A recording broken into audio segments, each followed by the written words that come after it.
तेरे जैसे इंसानों को शर्म आनी चाहिए, और शर्म आनी चाहिए तो ऐसे नाले में डूबकर मर जाना चाहिए कि तूने ऐसे शब्द पे कलंक करके उसको मिटा दिया है। आप गुटखा का प्रचार कर लीजिए, नशे का प्रचार कर लीजिए, लेकिन शिक्षा का प्रचार मत कीजिएगा।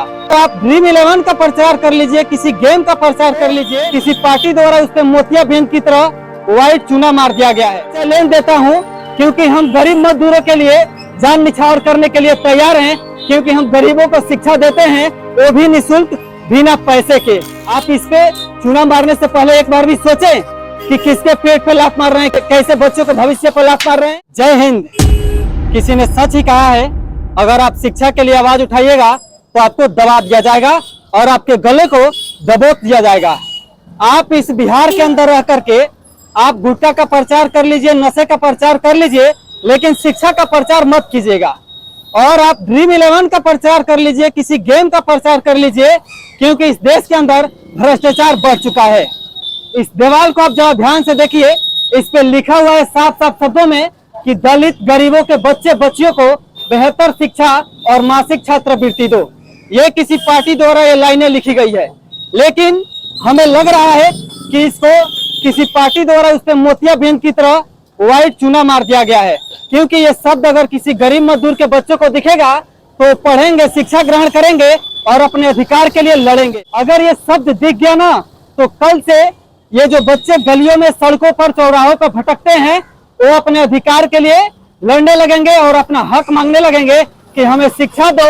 और शिक्षा के साथ हम दलित हैं, गरीब हैं, मजदूर हैं, असहाय हैं, अशिक्षित हैं, तो हमें छात्रवृत्ति भी दो, ताकि हमारी पढ़ाई में किसी तरह से कोई आर्थिक रूप से बाधा ना पहुंच सके। लेकिन इसकी आवाज उठाएगा कौन? यहाँ से हर दिन हजारों लोग गुजरते हैं, लेकिन इस आवाज को कोई नहीं उठा सकता है। इसलिए नहीं उठा सकता है कि अगर उसे बोलकर सुना दिया और ये बात अगर सरकार के कानों तक या किसी अधिकारी के कानों तक पहुंच गई तो उसे जबरदस्ती उठा करके जेल के अंदर डाल दिया जाएगा। लेकिन मैं चैलेंज देता हूं, क्योंकि हम गरीब मजदूरों के लिए जान निछावर करने के लिए तैयार हैं, क्योंकि हम गरीबों को शिक्षा देते हैं, वो भी निःशुल्क, बिना पैसे के। और कहते हैं कि हम इस आवाज को उठा रहे हैं। अगर किसी में दम है तो इस काम को सही करके दिखाओ। गलत तो हर कोई रास्ते पर चलता है, जो अशिक्षित है वो भी गलत काम कर रहा है और जो शिक्षित है वो भी गलत काम कर रहा है। लेकिन इन गरीब मजदूरों के लिए अगर आप सोचते हैं कि शिक्षा न मिले और इन शब्द को दबा दिया जाए, तो ये सबसे बड़ी गलत है। और ये किसी शिक्षित व्यक्ति द्वारा ही ऐसा किया गया है और इस पे उजला चूना मार दिया गया है, ताकि लोगों की मोतियाबिंद हो जाए और ये शब्द साफ साफ दिखाई नहीं दे। मैं कहना चाहता हूं कि ये बच्चे जो दलित हैं और गरीब हैं ना, उन बस्तियों में एक बार आप जा करके देखिए कि कैसे वो बिना खाना के, बिना भोजन के और बिना शिक्षा के अपने जिंदगी को बेबस होकर गुजारते हैं। अगर आप एक दिन उनके झुग्गी झोपड़ियों में अगर उस जिंदगी को गुजार लीजिएगा ना, तो आपको उससे ज्यादा छात्रवृत्ति और ऐसा प्रोत्साहन हम दिलवाएंगे इस सरकार से। लेकिन आप नहीं गुजार सकते हैं। आप इस पे चूना मारने से पहले एक बार भी सोचें कि किसके पेट पे लात मार रहे हैं, कैसे बच्चों के भविष्य पर लात मार रहे हैं। अरे थोड़ा सा दिमाग होता तो पहले ये सोच लिए होते आप पढ़े लिखे इंसान होंगे या किसी पार्टी का इंसान होंगे। यही दोनों में से कोई हो सकते हैं।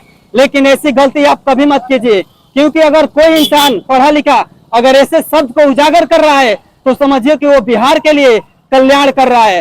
आप अगर सोच रहे हैं कि हमारा बिहार इतना पीछे क्यों रह गया, हम इसको शिक्षित राज्य बनाना चाहते हैं, तो क्या आप दलितों को दबाकर, गरीबों को दबाकर और उनको शिक्षा न देकर अशिक्षित रखकर आप बिहार को एक नंबर बना लीजिएगा?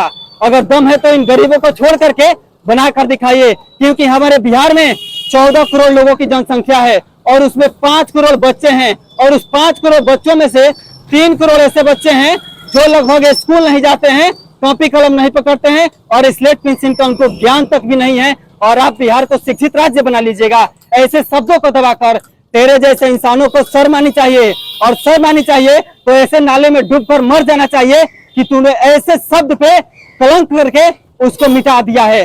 बस मैं इस वीडियो में इतना ही कहना चाहता हूँ।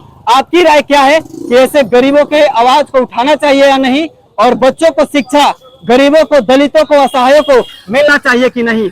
जय हिंद, जय भारत।